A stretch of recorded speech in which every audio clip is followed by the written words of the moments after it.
하나님이 우리에게 주신 말씀은 구약성경 출애굽기 3장 1절부터 12절입니다.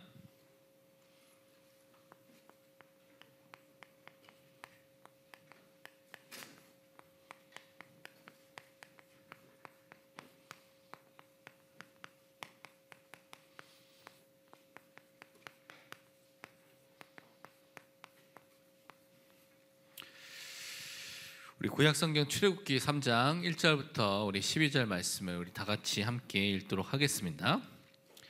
모세가 그의 장인 미디안 제사장 이드로의 양떼를 치더니 그떼를 광야 서쪽으로 인도하여 하나님의 산 호렙에 이르매 여호와의 사자가 떨기나무 가운데로부터 나오는 불꽃 안에서 그에게 나타나시니라. 그가 보니 떨기나무에 불이 붙었으나 그 떨기나무가 사라지지 아니하는지라. 이에 모세가 이르되 내가 돌이켜 가서 이 큰 광경을 보리라. 떨기나무가 어찌하여 타지 아니하는고 하니 그때에 여호와께서 그가 보려고 돌이켜 오는 것을 보신지라. 하나님이 떨기나무 가운데서 그를 불러 이르시되 모세야 모세야 하시매 그가 이르되 내가 여기 있나이다. 하나님이 이르시되 이리로 가까이 오지 말라. 내가 선 곳은 거룩한 땅이니 내 발에서 신을 벗으라. 또 이르시되 나는 내 조상의 하나님이니 아브라함의 하나님, 이삭의 하나님, 야곱의 하나님이라. 모세가 하나님 배우기를 두려워하여 얼굴을 가리매 여호와께서 이르시되 내가 애굽에 있는 내 백성의 고통을 분명히 보고 그들이 그들의 감독자로 말미암아 부르짐을 듣고 그 근심을 알고 내가 내려가서 그들을 애굽인의 손에서 건져내고 그들을 그 땅에서 인도하여 아름답고 광대한 땅, 젖과 꿀이 흐르는 땅, 곧 가나안 족속, 헷 족속, 아모리 족속, 브리스 족속, 히위 족속, 여부스 족속의 지방에 데려가려 하노라. 이제 가라.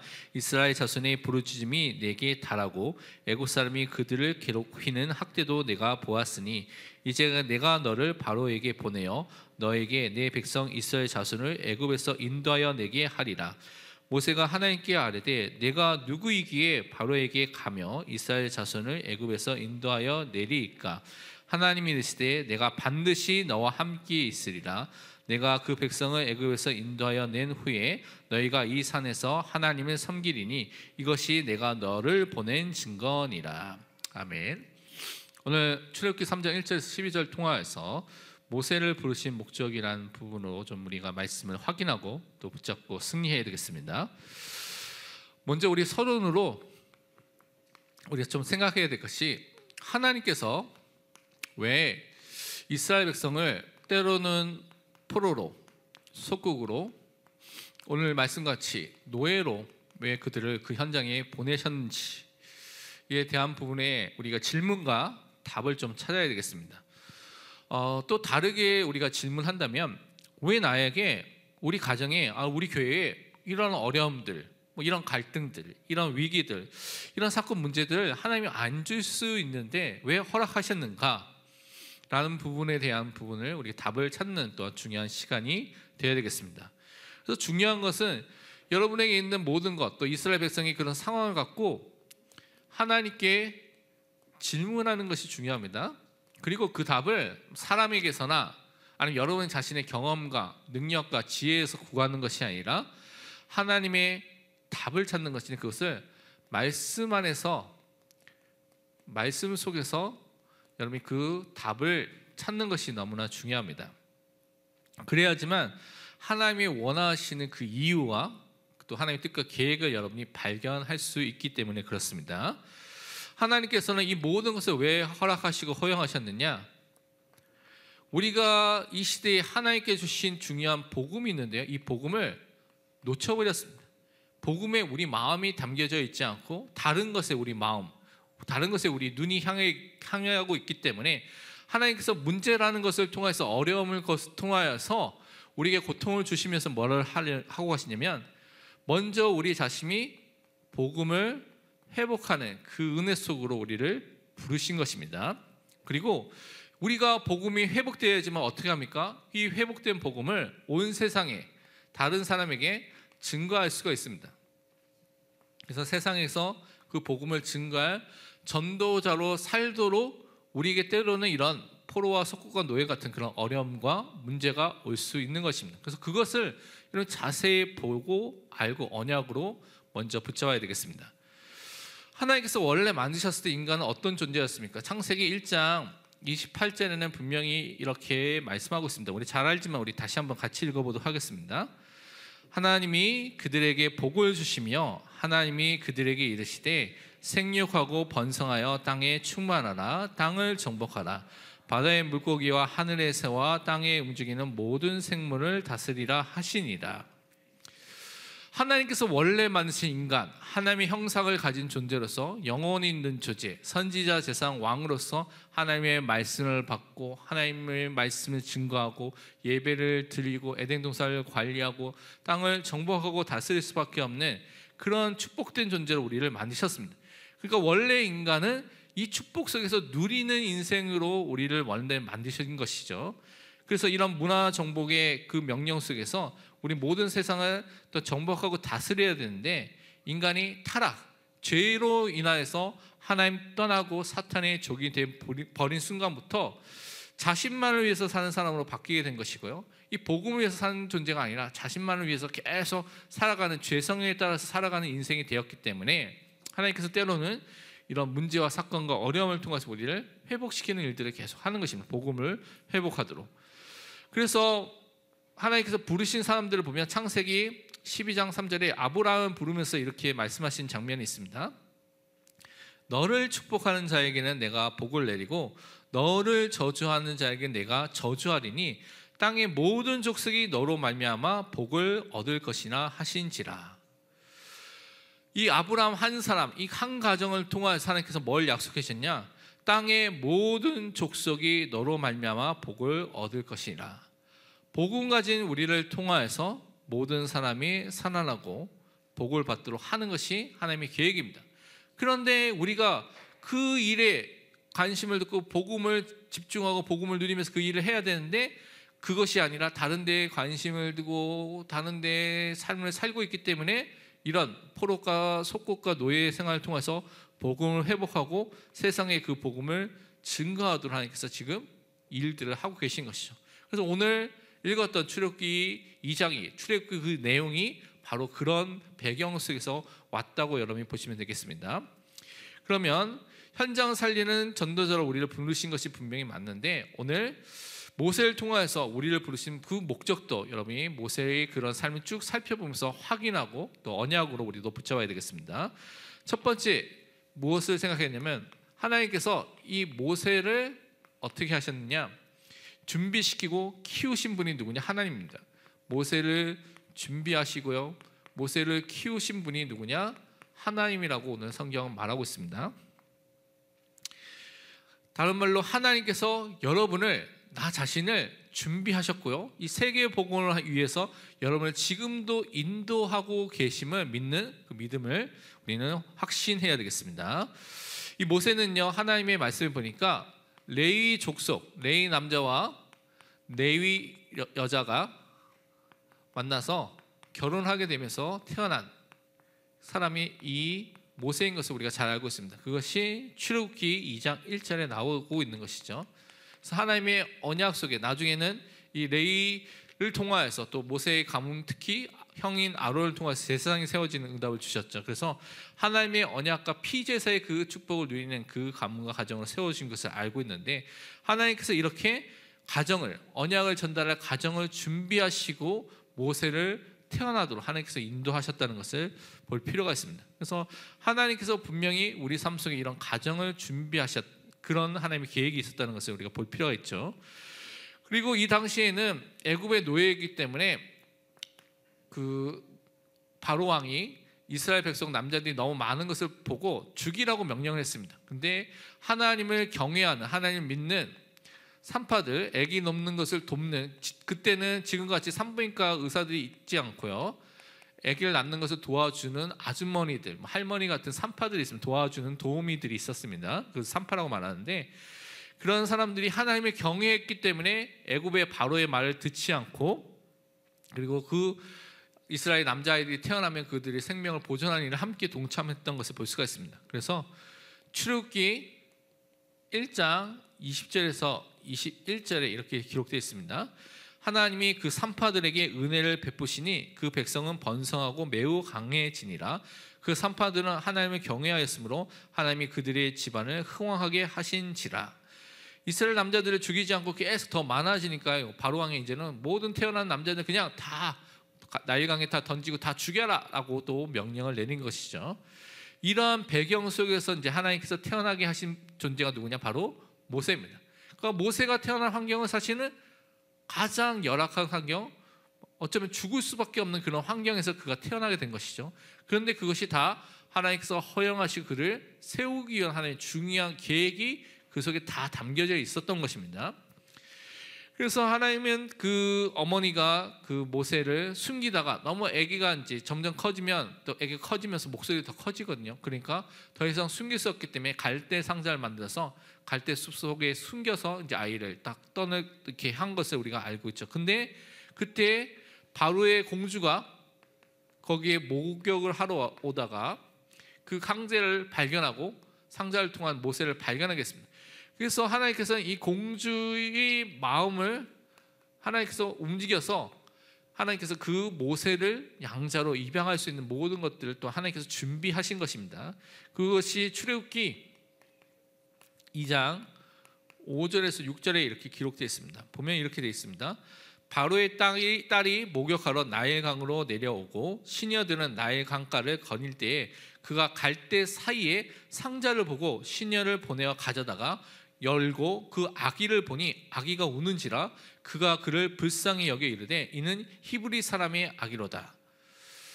이때 아기를 보고 나서 히브리 사람의 아이구나 라고 해서 죽일 수도 있죠. 왜냐하면 이미 바로의 명령은 다 죽이라고 명령했기 때문에. 근데 하나님께서는 이 공주의 마음에 불쌍히 여기는 마음을 허락해 주신 것입니다. 그것을 통하여서 이제 애굽의 바로의 공주의 양자로 들어가게 된 것이죠. 근데 이때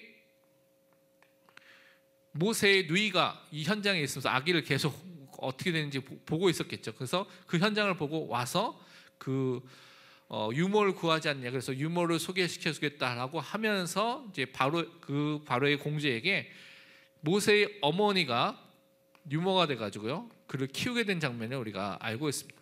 그래서 유모가 돼서 뭘 했습니까? 젖을 먹이면서 이때 중요한 언약을 어렸을 때 전달받게 된 것을 우리는 확인해 볼 수가 있습니다. 출애굽기 2장 7절에서 9절에 이제 그 누나가 이렇게 한 것이 나왔죠. 그래서 그의 누이가 모세의 누이가 바로의 딸에게 이르되 내가 가서 당신을 위하여 히브리 여인 중에서 유모를 불러다가 이 아기에게 젖을 먹이게 하리이까.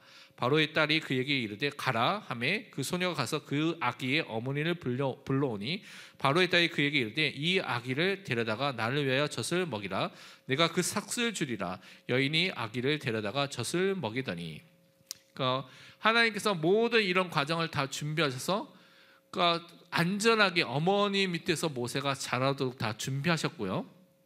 그것을 통하여서 어머니로부터 뭐 사랑을 받고 태어나고 또 양육을 받을 뿐만 아니라 중요한 언약을 또 전달받을 수 있는 그 기회를 허락해 주신 것입니다.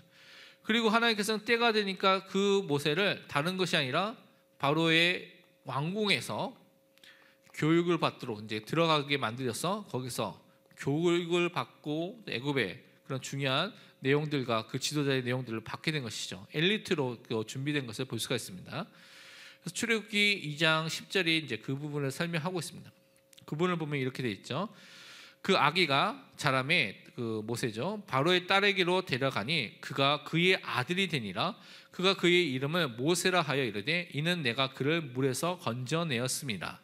모세라는 이름 뜻이 물에서 건져낸 자라는 뜻이거든요. 그래서 모세라는 이름을 가지고 애굽의 그 바로의 궁전에 바로의 공주의 아들로서 그 현장에 들어가게 된 것이죠. 그래서 입양자로서 들어가서 아들이 되었고 또 TCK죠. 제3문화권에서 히브리 사람이 이제 애굽 사람의 그 현장으로 들어가게 된 것입니다. 그래서 교육을 받고 많은 부분의 응답을 받게 된 것이죠.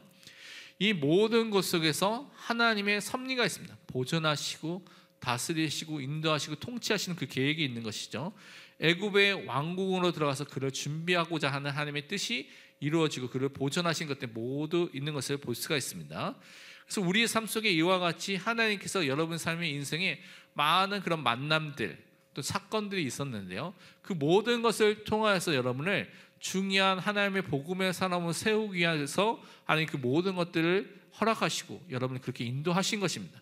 그것이 하나님이 섭리였구나, 하나님 나를 분명히 인도하셨고 그 속에서 하나님의 계획이 이루어지도록 나를 책임지시고 보존하시고 지키시고 계셨구나라는 것을 반드시 여러분이 알고 그것을 고백해야 됩니다. 그래야지만 중요한 하나님의 뜻을 여러분의 삶 속에서 계속 인도함을 받게 됩니다. 지금도 그 인도하심 속에 있다는 것을 여러분이 꼭 명심하셔야 됩니다. 그러면서 이 모세는 왕궁을 나중에 떠나게 됐죠. 우리가 잘 아는 그 사건을 통하여서 모세가 떠나게 된 것을 우리가 너무나 잘 알고 있습니다. 이 내용을 보면 하나님의 응답의 현장으로 하나님께서 이 모세를 인도하신 것입니다. 때로는 이런 사건이 일어날 수가 있어요. 분명히 우리는 우리 힘으로 열심을 다해서 최선을 다해서 했는데 그것이 우리가 원하는 결과로 안 나타났죠. 모세도 그렇죠. 그런데 그것을 통하여서 그가 새로운 환경으로 가게 됐고 사실 그것이 하나님의 인도였던 것을 우리는 확인해 볼 수가 있습니다. 우선은 보면 모세는요, 그 모세의 마음이 누구에게 있었냐? 히브리 사람, 유대인들에게 있었죠. 왜냐하면 이 히브리 민족에 대해서 어머니로부터 언약을 어렸을 때 전달받았기 때문에 내가 히브리 사람이구나, 바로의 궁전에 들어가서 내가 입양돼서 그곳에 입양된 사람이 있지만 나는 히브리 사람이구나라는 것을 통해서 하나님이 주신 언약과 말씀, 하나님에 대한 부분을 분명히 알고 있었기 때문에 히브리 민족에게 그 마음이 있었습니다. 그래서 출애굽기 2장 11절에 보면 이렇게 되어 있습니다. 모세가 장성한 후에 한 번은 자기 형제들에게 나아가서 그들이 고대에게 노동하는 것을 보더니 애굽 어떤 사람이 한 히브리 사람 곧 자기 형제를 찍는 것을 본지라. 어릴 때부터 들었던 복음, 그 언약, 또 히브리 백성에 대한 마음을 가지고 자기 형제들을 보았다고 말하고 있고요. 또 어렵게 힘들게 노동하는 것도 고통받는 그 현장을 보니까 자기 안에서 도저히 참을 수 없는 그런 분위기와 분과 의로움이 또 끌어올랐죠. 그래서 어떻게 됩니까? 이 애굽 사람을 결국은 죽이게 됐습니다. 그러니까 애굽 사람을 죽인 사실 살인자가 된 것이죠. 자기 힘으로 이 사람을 쳐서 애굽 히브리 사람을 돕고 또 히브리 사람을 또 도와서 많은 일들을 할 수 있을 거라고 나름대로 노력을 하고 그렇게 했겠죠. 그래서 출애굽기 2장 12절은 이렇게 말씀하고 있습니다. 좌우를 살펴 사람이 없음을 보고, 분명히 사람이 없음을 봤다고 말하고 있습니다. 그 애굽 사람을 쳐서 죽여서 모래 속에 감추니라. 이미 다 완벽하게 모래를 다 파가지고 다 감췄다고 말하고 있는 것이죠. 그래서 자신의 힘으로 해결하려고 하고 결국은 그것 때문에 이제 살인자가 됐습니다. 그런데 이것이 자신의 힘으로 해결할 문제가 아니었죠. 하나님께서는 또 그렇게 하시지 않았죠. 결국은 이것이 발각이 돼서 어떻게 해요? 미디안 광야로 도망하게 됐습니다. 미디안으로 도망가는 도망자가 됐죠. 살인자이면서도 도망자가 됐습니다. 그래서 그곳에 피신하게 된 것을 볼 수가 있죠. 우리가 잘 아는 출애굽기 2장 14절에서 15절에 이렇게 말씀하고 있습니다.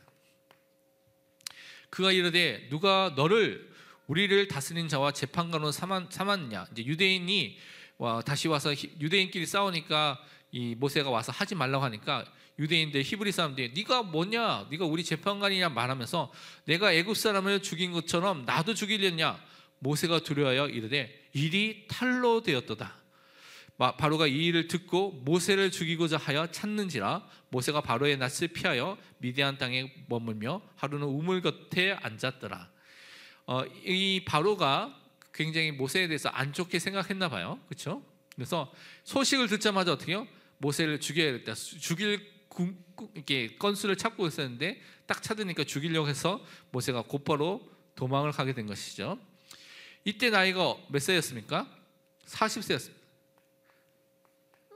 한창 지금도 40세면 젊은 나이죠. 해야 될 거 많고 작년의 나이에서 많은 일을 이룰 수 있는 나이입니다. 그렇죠? 그런데 이 40세의 나이에 살인자이면서 도망자가 됐습니다. 그가 가진 지식이 그가 가진 배경이 있습니까? 지팡이 하나 갖고 아마 도망갔겠죠. 아무것도 없는 인간적인 배경이 하나도 없는 상황 속으로 들어가게 됐습니다. 하나님께서 그를 그쪽으로 완전히 몰아 넣으신 것이죠. 하나님께서는 때로는 우리가 이해할 수 없는 그런 상황 속에 우리를 인도하실 때도 있는 것을 볼 수가 있습니다. 모세가 그 대표적인 사람이죠. 그런데 하나님께서 이 모세를 다시 부르셨습니다. 분명히 하나님 언약을 주셨기 때문에 모세를 다시 부르신 것이죠. 그래서 모세는 부르심을 받은 그 축복 속으로 들어갔습니다. 그런데 이때 나이가 몇 세였습니까? 80세였습니다. 그럼 40년 동안 뭘 했을까요? 양을 치면서 하나님 주신 언약을 생각하면서 계속 기도하면서 40년 동안 기도했는데 아무 응답이 없습니다. 아무런 변화가 없습니다. 여러분이 하나님 주신 언약이 분명히 있는데 어머니로부터 분명히 언약을 받고 내가 나름대로 하려다가 안 돼서 지금 도망자가 돼서 살인자가 돼서 아무 배경 없는 곳에서 장인 집에 거기서 이제 살면서 40년 동안 여러분이 기도하면 어떻겠습니까? 여러분 생각에 보통 사람은 한 달, 두 달, 1년 기도하면 다 포기할 사람 많을걸요. 기도 안 하고 하나님 기도도 응답 안 해주시고 막 궁시렁궁시렁 그래서 그런 사람이 많을 텐데 모세의 삶 속에 하나님께서 그를 40년 동안 하나님 말을 벌어보도록 미디안 광야에서 인도해 주셨습니다. 그러면서 80세가 됐을 때 그 당시에 80세는 사실은 다 거의 다 죽는 나이예요. 오래 산 거죠. 오래 산 건데 아무 힘이 없는 그때에 하나님께서 그때의 모세를 부르신 것입니다. 그래서 오늘 읽었던 말씀이니까 떨기 나무 가운데 나무가 있는데 나무에 불이 타고 있는 거예요. 불이 타면 사르고 다 없어지고 이렇게 없어져야 되는데 불이 붙었는데도 불구하고 타지 않고 계속 남아 있는 것입니다. 그래서 그 가운데 이제 하나님의 능력이 무엇인지를 이 모세에게 보여준 장면이 오늘 그 장면입니다. 그것이 오늘 읽었던 출애굽기 3장 2절에서 3절에 그것을 말씀하고 있습니다. 제가 다시 읽어드리면 여호와의 사자가 떨기나무 가운데로부터 나오는 불꽃 안에서 그에게 나타나시니라. 그가 보니 떨기나무에 불이 붙었으나 그 떨기나무가 사라지지 아니한지라. 이 모세가 이르되 내가 돌이켜 가서 이 큰 광경을 보리라. 떨기나무가 어찌하여 타지 아니하는고 하니 그때 너무나 놀라운 일이 일어나니까 그걸 더 보기 위해서 가까이 갔다는 것이죠. 근데 그 가운데 하나님께서 하나님의 음성으로 이 모세를 부르신 장면이 오늘 출애굽기 3장 4절에서 나오고 있습니다. 4절을 보면 여호와께서 그가 보려고 돌이켜 오는 것을 보신지라 하나님이 떨기나무 가운데서 그를 불러 이르시되 모세야 모세야 하시매 그가 이르되 내가 여기 있나이다. 40년 동안 기도했는데 아무런 응답이 없었죠. 그래서 여러분이 보면 이 40년의 세월이 사실은 별로 기록이 안 돼 있습니다. 그렇죠?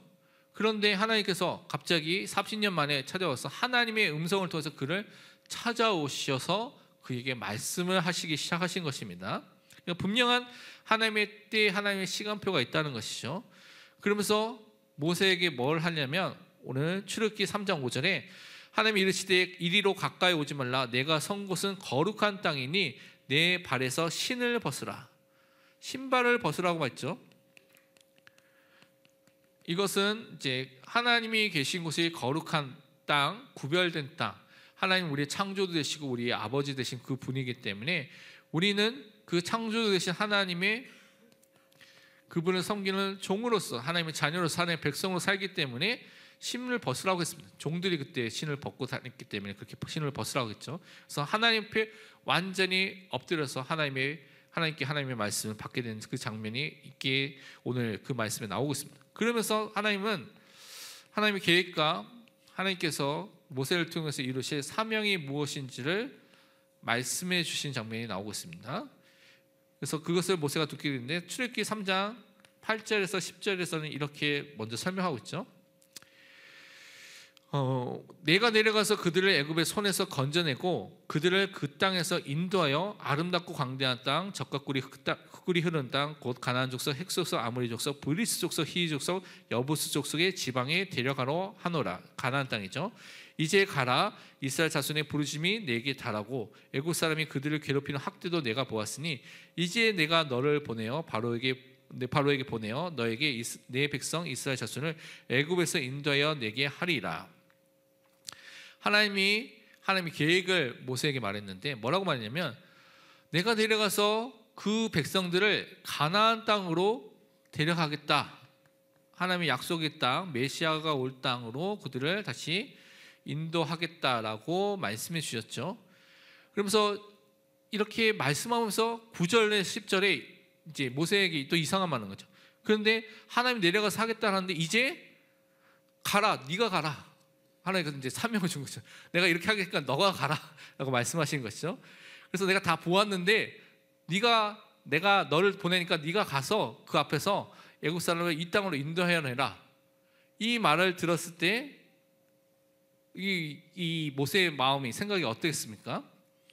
모세가 그 말을 듣고 나서 뭐라고 고백했냐면 그 다음에 출애굽기 3장 11절에 이렇게 말하고 있죠. 뭐라고 말했냐면 모세가 하나님께 아뢰되 내가 누구이기에 바로에게 가며 이스라엘 자손을 애굽에서 인도하여 내리이까. 그러니까 자신을 잘 살펴본 것입니다. 자신의 상태를 잘 아는 것이죠. 자신이 무능력하고 아무 힘이 없다는 것을 지금 고백한 것입니다. 제가 하나님 지금 80세 노인입니다. 애굽에 바로에 가면 제가 군대가 있는 것도 아니고 돈이 있는 것도 아니고 배경이 있는 것도 아닌데 지금 80세 노인으로서 지금 가라고요? 라고 물어본 것이죠, 하나님께. 그래서 그것을 자기의 무능력을 이렇게 고백하게 된 것입니다. 그때 하나님께서 뭐라고 대답하셨습니까? 여기 쓰겠습니다. 하나님께서 대답하신 말씀이 오늘 성경에 쭉 나와 있습니다. 그 대답을 살펴보면 이와 같이 되어 있습니다. 출애굽기 3장 12절에 보면 먼저 하나님께서 말씀하신 것이 무엇이냐면 하나님이 이르시되 내가 반드시 너와 함께 있으리라. 내가 그 백성을 애굽에서 인도하여 낸 후에 너희가 이 산에서 하나님을 섬기리니 이것이 내가 너를 보낸 증거니라. 하나님의 대답은 내가 너와 함께 있기 때문에 가라는 것입니다. 네가 어느 현장에 있든지 내가 그 능력에 창조되신 그 하나님, 불꽃 속에서 떨기나무가 타지 않도록 하실 수 있는 그 하나님께서 함께 하시기 때문에 너는 그 땅으로 가서 애굽에서 모든 그 백성을 인도하여서 하나님께 예배드리고 그 언약을 회복할 그 축복을 누리기 위해서 가라고 말씀해 주신 것이죠. 그러면서 출애굽기 3장 15절에는 또 이렇게 말씀하고 있습니다. 뭐라고 했냐면 하나님이 또 모세에게 이르시되 너는 이스라엘 자손에게 이같이 이르기를 너희 조상의 하나님 여호와 곧 아브라함의 하나님 이삭의 하나님 야곱의 하나님께서 나를 너에게 보내셨다 하라. 이는 나의 영원한 이름이요 대대로 기억할 나의 칭호니라. 이스라엘 백성이 믿지 않고 나에게 너가 누구 건데 왜 왔냐 막 이렇게 물어봤을 때 그들에게 대답할 것이 스스로 있는 자 그 하나님께서 보내셨다라고 말하면서 너희 조상의 하나님 여호와 아브라함과 이삭과 야곱의 하나님 그 살아계신 하나님께서 나를 너희에게 보내셨다라고 증거하라고 말씀하셨습니다. 살아계신 하나님 그 언약의 하나님의 이름을 가지고 가라. 그 땅에서 하나님께서 그 아브라함에게 역사하셨던 것처럼 또한 이삭과 야곱에게 역사하셨던 것처럼 그 삶 속에 분명히 그 언약대로 성취하실 것이라고 약속해 주셨죠. 그리고 나서 출애굽기 3장 19절에서 20절에도 이렇게 말씀하고 있습니다. 내가 너희 강한 손으로 치기 전에는 애굽 왕이 너희가 가도록 허락하지 아니하다가 내가 내 손을 들어 애굽 중에 여러 가지 기적으로 그 나라를 친 후에야 그가 너희를 보내니라. 하나님께서도 이미 이 애굽에서 어떤 일이 일어날 것이냐 여러 가지 말을 하지만 말을 듣지 않고 여러 가지 이적과 기적을 베푼 후에야 끝에야 그들을 또한 애굽에서 또한 모든 이스라엘 백성 그 히브리 백성들이 다시 나오게 될 것이다 라고 미리 다 말씀해 주셨습니다. 그리고 기적을 베풀 때마다 어떤 일이 일어날 건지 어떻게 될 건지를 다 하나님께서 말씀해 주셨죠. 그래서 그 말씀대로 응답받고 성취받으면서 그 모세가 그 현장에서 하나님의 일을 했던 것을 우리는 확인해 볼 수가 있습니다. 그러면 하나님께서 이 모세를 부르신 목적이 무엇입니까? 그것을 우리가 말씀을 통해서 확인해 보면 출애굽기 3장 18절의 말씀입니다. 우리가 잘 아는 말씀이지만 우리 같이 출애굽기 3장 18절 말씀 한 절 말씀을 같이 읽어보도록 하겠습니다. 그들이 내 말을 들으니 너는 그들의 장로들과 함께 애굽 왕에게 이르기를 히브리 사람 하나님 여호와께서 우리에게 임하셨은즉 우리가 우리 하나님께 여호와께 제사를 드리려 하오니 사흘기쯤 광야로 가도록 허락하소서 하라. 아멘. 다른 것이 아닙니다. 피제사, 희생제사, 이 모든 것들은 사실은 구약에서 나타나는 이 제사, 제도가 가리키는 것은 메시아, 그리스도의 십자가를 예표하는 모형이죠. 그리스도의 십자가를 보여주고 있습니다. 그래서 앞으로 오실 메시아 그리스도를 통하여서 이루실 구원의 사역들을 가르쳐주고 우리에게 보여주고 그것을 믿음으로써 우리가 구원을 얻도록 하신 것인데요. 그래서 이스라엘과 모세를 부르신 하나님의 목적은 이 피제사, 희생제사를 통해서 그들이 먼저 구원을 받고 그들을 통해서 모든 사람, 열방들이 또한 복을 받게 되는 구원과 성교의 축복을 누리도록 그들을 인도하신 것을 하나님께서 원하신 것입니다. 그래서 우리가 먼저 복음을 회복하고 복음을 누리고 그 그리스도의 십자가의 복음을 모든 열방과 나라에 증거할 전도자로 우리를 부르셨다는 것을 우리는 언약으로 붙잡아야 될 줄 믿습니다. 결론으로 우리는 그래서 생각해야 될 것이 무엇이냐? 요한복음 15장 16절에 이렇게 우리에게 말씀하고 있습니다. 그 말씀은 이렇게 말하고 있습니다. 너희가 나를 택한 것이 아니요 내가 너희를 택하여 세웠나니 이는 너희로 가서 열매를 맺게 하고 또 너희 열매가 항상 있게 하여 내 이름으로 아버지께 무엇을 구하든지 다 받게 하려 함이라. 여러분은요 세상에 살고 있습니다. 그렇죠? 근데 세상에 속한 자가 아닙니다. 여러분의 소속이 세상이 아닙니다. 여러분은 하나님께 속해져 있습니다. 하나님의 자녀입니다. 이 세상 속에 있지만 세상에 속한 자가 아니라 하나님의 자녀로서 하나님의 백성으로서 천국 배경을 가지고 이 땅에 살고 있는 것이죠. 그래서 오늘 말씀같이 그리스도께서 우리를 택하시고 우리를 세우신 것입니다. 그리고 우리를 통하여서 열매를 맺도록 하시고 그것을 통하여 예수 이름을 통하여 기도하면서 응답받으면서 모든 현장을 살릴 수 있는 하나님의 자녀 전도자로 우리를 세워주신 것입니다. 그래서 그 은혜를 우리는 현장에서 날마다 누리고 또한 증거해야 되겠습니다. 우리 웨스트민스터 소리의 문답 96문답을 보면요, 주의 성찬이 무엇입니까? 우리가 하는 성만찬이죠. 성찬이 무엇입니까? 라고 물어봤습니다. 그 답을 보면 다음과 같이 우리가 답을 확인해 볼 수가 있는데요. 주의 성찬은 그리스도의 정하심을 따라 성찬을 세우신 분이 누구냐면 예수 그리스도가 만드신 것입니다. 그래서 빵과 포도주를 주고 받음으로 우리가 이제 떡과 포도주를 주고 받는 그런 예식이라는 것이죠. 그것을 통해서 그의 죽으심을 나타내 보이는 성례입니다. 예수 그리스도의 죽으심에 대한 부분들을 우리가 생각하는, 기념하는, 그것을 누리는 중요한 예식이라고 설명하고 있죠. 그래서 이 성례를 합당하게 받는 이들은 육체와 정욕을 따라 하지 않고 오직 믿음으로 그리스도의 몸과 피에 참여하는 자가 되어서, 그래서 우리는 여기에 참여할 때 다른 것을 필요한 것이 아니라 오직 예수가 그리스도인 것을 믿는 믿음을 가지고 참여하라고 말씀하고 있습니다. 그래서 오직 믿음으로 그리스도의 몸과 피에 참여하는 자가 되어서 그의 모든 유익과 함께 영적인 양식을 먹고 은혜 안에서 성장하게 됩니다. 우리에게 주신 그리스도에 주신 유익, 그뿐만 영적인 모든 양식을, 영적 양식을 먹는 시간이 어떤 시간이냐? 이 성찬 시간입니다. 그래서 떡과 포도주를 먹듯이 영적으로 우리에게 주신 그런 영적인 힘을 공급받는 시간이라는 것이죠.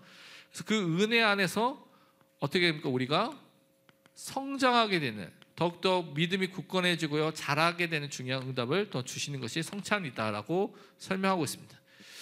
누가복음 22장 19절에서 20절에 이제 예수님께서 성찬을 정하신 것을 보면 이렇게 되어 있습니다. 또 떡을 가져 감사 기도하시고 떼어 그들에게 주시며 이르시되 이것은 너희를 위하여 주는 내 몸이니 너희가 이를 행하여 나를 기념하라 하시고 저녁 먹은 후에 잔도 그와 같이 하여 이르시되 이 잔은 내 피로 세우는 새 언약이니 곧 너희를 위하여 붓는 것이라. 떡과 잔을 통하여서 또한 예수님께서 주실 것을 또한 그것을 설명하고 계시죠. 고린도전서 11장에 보면 그 또한 성찬에 대한 또한 말씀이 있는데요. 23절에서 26절을 보면 이렇게 되어 있습니다. 내가 너희에게 전한 것은 주께 받은 것이니 곧 주 예수께서 잡히시던 밤에 떡을 가지사 축사하시고 떼어 이르시되 이것은 너희를 위하는 내 몸이니 이것을 행하여 나를 기념하라 하시고 식후에 또한 그와 같이 잔을 가지시고 이르시되 이 잔은 내 피로 세운 새 언약이니 이것을 행하여 마실 때마다 나를 기념하라 하셨으니 너희가 이 떡을 먹으며 이 잔을 마실 때마다 주의 죽으심을 그가 오실 때까지 전하는 것이니라. 예수 그리스도의 그 몸과 피를 기념하는, 계속해서 기억하고 누리는 시간을 갖는 것입니다. 그리고 그 죽으심을 그가 오실 때까지 전하고 증거하는 축복을 누리는 것이다. 그래서 단순히 기억하는 것만으로 끝나는 것이 아니라 그리스도의 죽으심과 부활이라는 그 축복을, 영적인 유익과 양식을 누리는 응답의 시간입니다. 그래서 고린도전서 10장 보면 또 이렇게 말씀하고 있습니다. 10장 16절에서 17절에 말씀하고 있죠. 우리가 축복하는 바 축복의 잔은 그리스도의 피에 참여함이 아니며 우리가 떼는 떡은 그리스도의 몸에 참여함이 아니냐. 떡이 하나요 많은 우리가 한 몸이니 이는 우리가 다 한 떡에 참여함이라. 그리스도의 죽으심을 통하여서 우리가 한 몸, 한 지체가 됐다는 것을 말씀하고 있고요. 그래서 그의 피와 몸에 참여한 자, 그리스도와 연합한 자가 돼서 그리스도로부터 오는 모든 유익을 누리게 된 것이 성찬이다라고 분명히 말하고 있습니다. 그러면 97문에서 이 성찬에 합당하게 참여하기 위해서는 어떻게 해야 되는가라는 부분을 질문하고 있습니다. 그것을 답을 살펴보면요, 이 답은 주의 성찬을 합당하게 참여하는 자는 주님의 몸을 분별할 수 있는 지식, 그러니까 영적인 지식이 있어야 되는 것이죠. 하나님의 우리에게 주신 구원과 그 축복을 알고 있는 영적인 지식이 있어야 된다고 말하고 있습니다. 그 주님을 양식으로 삼는 믿음, 예수가 그리스도인 것을 진짜 믿는 믿음을 가져야지만 그것이 영적 양식으로 예수님을 받게 되는 것이죠. 그리고 회개와 사랑과 새로운 순종이 자신에게 있는지, 우리가 회개, 사랑, 순종이 있는지 스스로 뭐라고 되어 있냐면 살펴보아야 됩니다. 스스로를 점검하고 살펴보라고 되어 있습니다. 혹시 부당하게 참여하여서 자신에게 임할 심판을 먹고 마시지 않도록 하기 위해서 자신을 살펴보아야 합니다 라고 되어 있습니다. 그렇기 때문에 여러분이 주의 성찬을 받기 전에 많은 경우 죄가 있으신 분은 죄를 회개하시고 이 성찬 떡과 또 이 잔을 받으시기 바랍니다라고 말씀드린 그 이유 때문에 그렇습니다. 우리가 보면 고린도전서 11장 27절부터 32절의 이 부분을 좀 설명하고 있습니다. 성찬에 대해서 설명하면서 이렇게 말씀하고 있습니다. 그러므로 누구든지 주의 떡이나 잔을 합당하지 않게 먹고 마시는 자는 주의 몸과 피에 대하여 죄를 짓는 것이니라. 사람이 자기를 살피고 그 후에야 이 떡을 먹고 이 잔을 마실지니 주의 몸을 분별하지 못하고 먹고 마시는 자는 자기의 죄를 먹고 마시는 것이니라. 그러므로 너희 중에 약한 자와 병든 자가 많고 잠자는 자도 적지 아니하니 우리가 우리를 살폈으면 판단을 받지 아니하려니와 우리가 판단을 받는 것은 주께 징계를 받는 것이니 이는 우리로 세상과 함께 정죄함을 받지 않게 하려 하심이라. 자신을 살펴보고 이 떡과 이 잔, 성찬에 참여하라고 말하고 있는 것이죠. 그런데 그렇지 않으면 이 잔과 떡을 먹지만 그것이 그에게 의미가 있는 것이 아닙니다. 단 반대로 자기의 죄를 먹고 마시는 것처럼 더 큰 어려움과 문제가 온다고 분명히 말씀하고 있습니다. 그래서 올바르게 자신을 살펴보고 말씀 속에서 성찬에 참여하라고 분명히 우리에게 말씀하신 것을 기억해서 성찬을 의미 있게 참여하는 전도자가 되시길 바랍니다.